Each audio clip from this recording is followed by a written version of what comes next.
There's something about a maniac in an animal mask that just freaks me the fuck out. Why is this so disturbing to look at?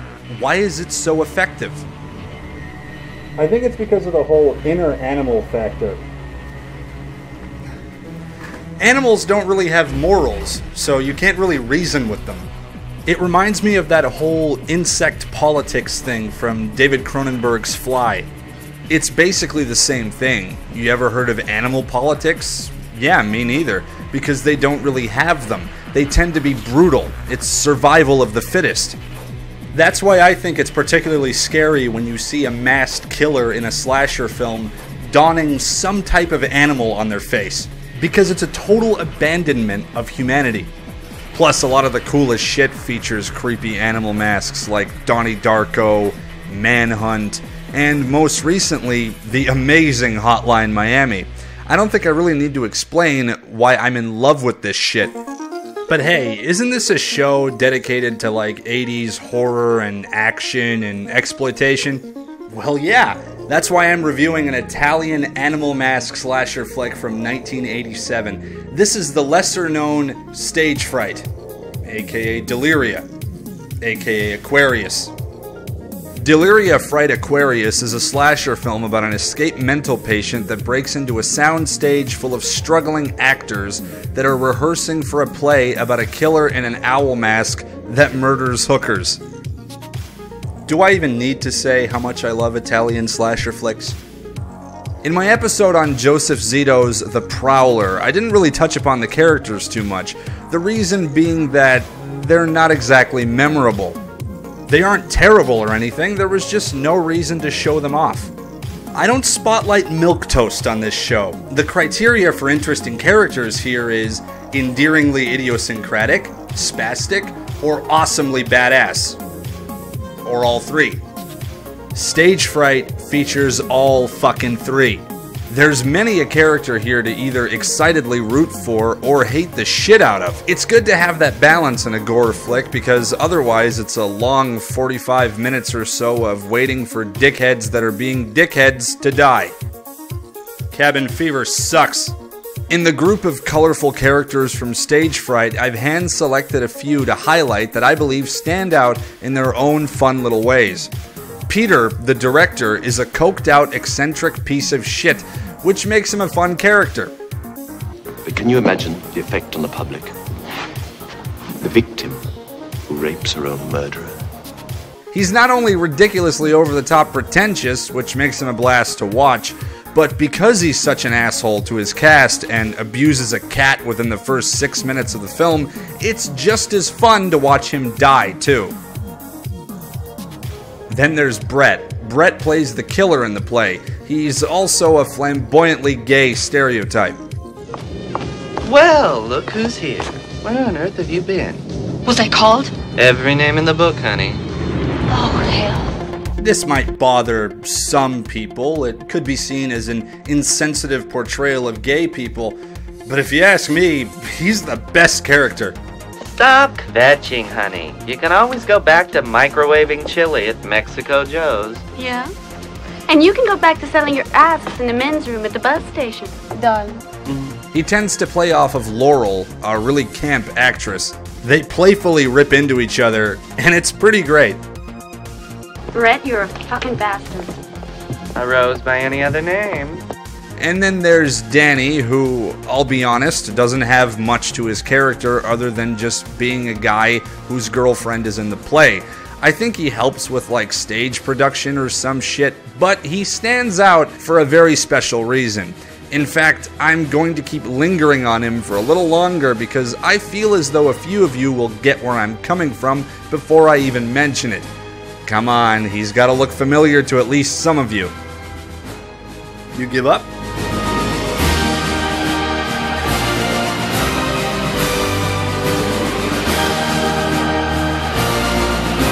He looks exactly like Fade from David Lynch's Dune, played by Sting.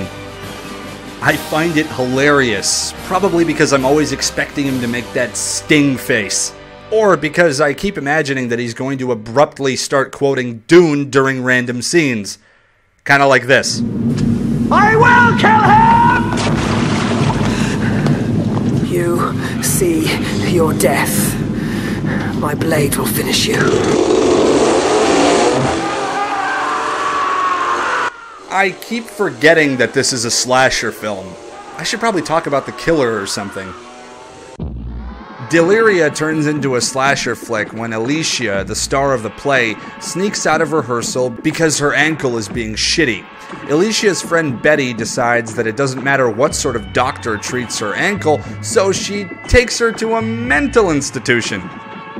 Only in the world of hack and slash flicks is an insane asylum easier to find than a regular hospital. This is just simple logic, so I'm not going to dispute it. The very night that Alicia's ankle gimps out just so happens to be the very night that former stage actor and current mass murderer Irving Wallace decides to make his escape from the loony bin, hiding in the back of Betty's car and ending up locked in the rehearsal space with the cast and crew shortly after brutally killing Betty, alerting the authorities, and giving Dickbag the director the bright idea to now base his fucked up play on the real-life events of Irving Wallace, dramatically locking the rehearsal space and hiding the key, paying his cast and crew to stay longer while he continues his coke binge, unaware of the presently lurking escaped psychopath. Stage fright and logic are worlds apart. Let's just put it that way. Wallace's escape sort of reminds me of the original Halloween in a way. The obvious comparison being the killer escaping from a mental institution in a white gown, but also the scene when Betty gets killed. It's very much like when Myers escapes from Smith's Grove. You've got a girl in a car, it's raining like hell, and there's a lunatic right outside in a hospital gown. The only difference is a pickaxe to the face.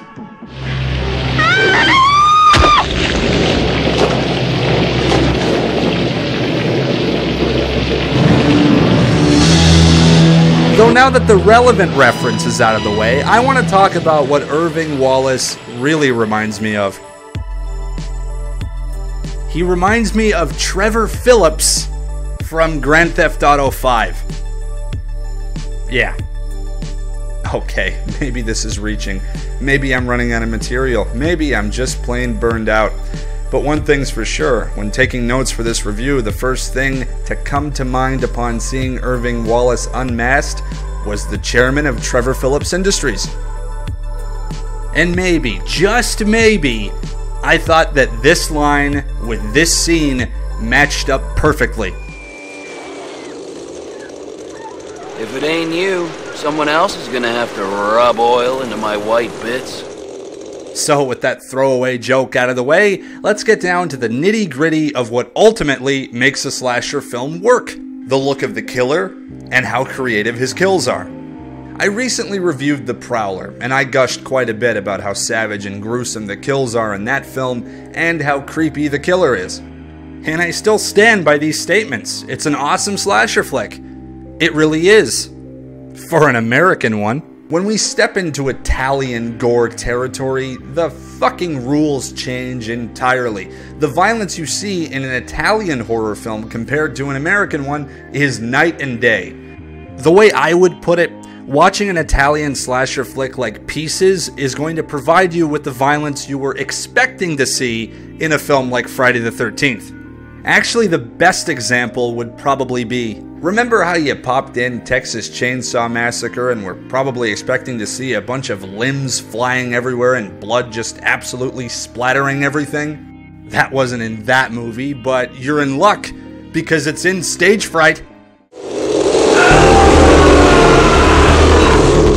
Holy mother of God, this movie is insane. I mean, how else do I describe the carnage in this film other than by simply saying that people get their shit straight fucked up? The gore in this film is RoboCop vs. Terminator for the Sega Genesis tier. People getting pulled in half, eviscerated by giant power drills, hacked up with axes and chainsaws. And what just tops this all off is just how absolutely creepy Trevor looks while he's killing these poor, struggling actors. That owl mask is just plain disturbing looking. Those glassy, vacant, dead eyes are so perfect. On occasion, we get close-ups where we can see his real eyes behind the mask, which adds so much to it. just knowing how intense this guy is at all times. And when it all comes down to it, his end goal is art. Alicia witnesses as Trevor has set all the bodies of her cast and crewmates up on the stage as a sick and twisted display of human art.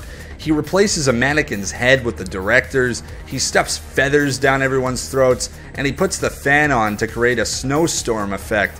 He revels in his own masterpiece, purely proud of what he's done, sitting center stage, petting a black cat. It's actually quite visually stunning, in a fucked up, demented sort of way. Stage Fright is an ultra-violent slasher film with a lot of artistic merit in its cinematography and style.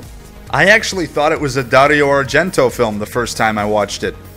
It isn't actually Argento, but it's an assumption that makes sense. Deliria is directed by Michael Soavi, who was assistant director on Argento's film Tenebrae. He's pretty much Argento's apprentice. He's also the Terminator demon dude from the Lamberto Bava Dario Argento joint feature, Demons. And in Aquarius, he makes a cameo appearance as a police officer. Don't you think I look a little like James Dean? Yeah, and I look like a young Christoph Waltz with Marlon Brando's streetcar named Desire body.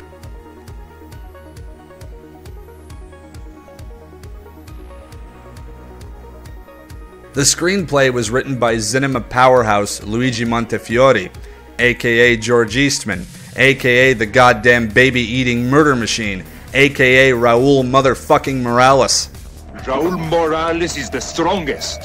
Eastman has starred in 3 of the films I've reviewed and has written 2 of them. And you can bet your ass that I've got more films lined up that this talented, underrated, brilliant, hulking, beautiful son of a bitch has graced with his ultimate presence. What? I like George Eastman. Stage Deliria Aquarius features another Italian exploitation heavyweight. He's been labeled the perennial victim because he tends to meet a ridiculously gruesome death in the films he's in.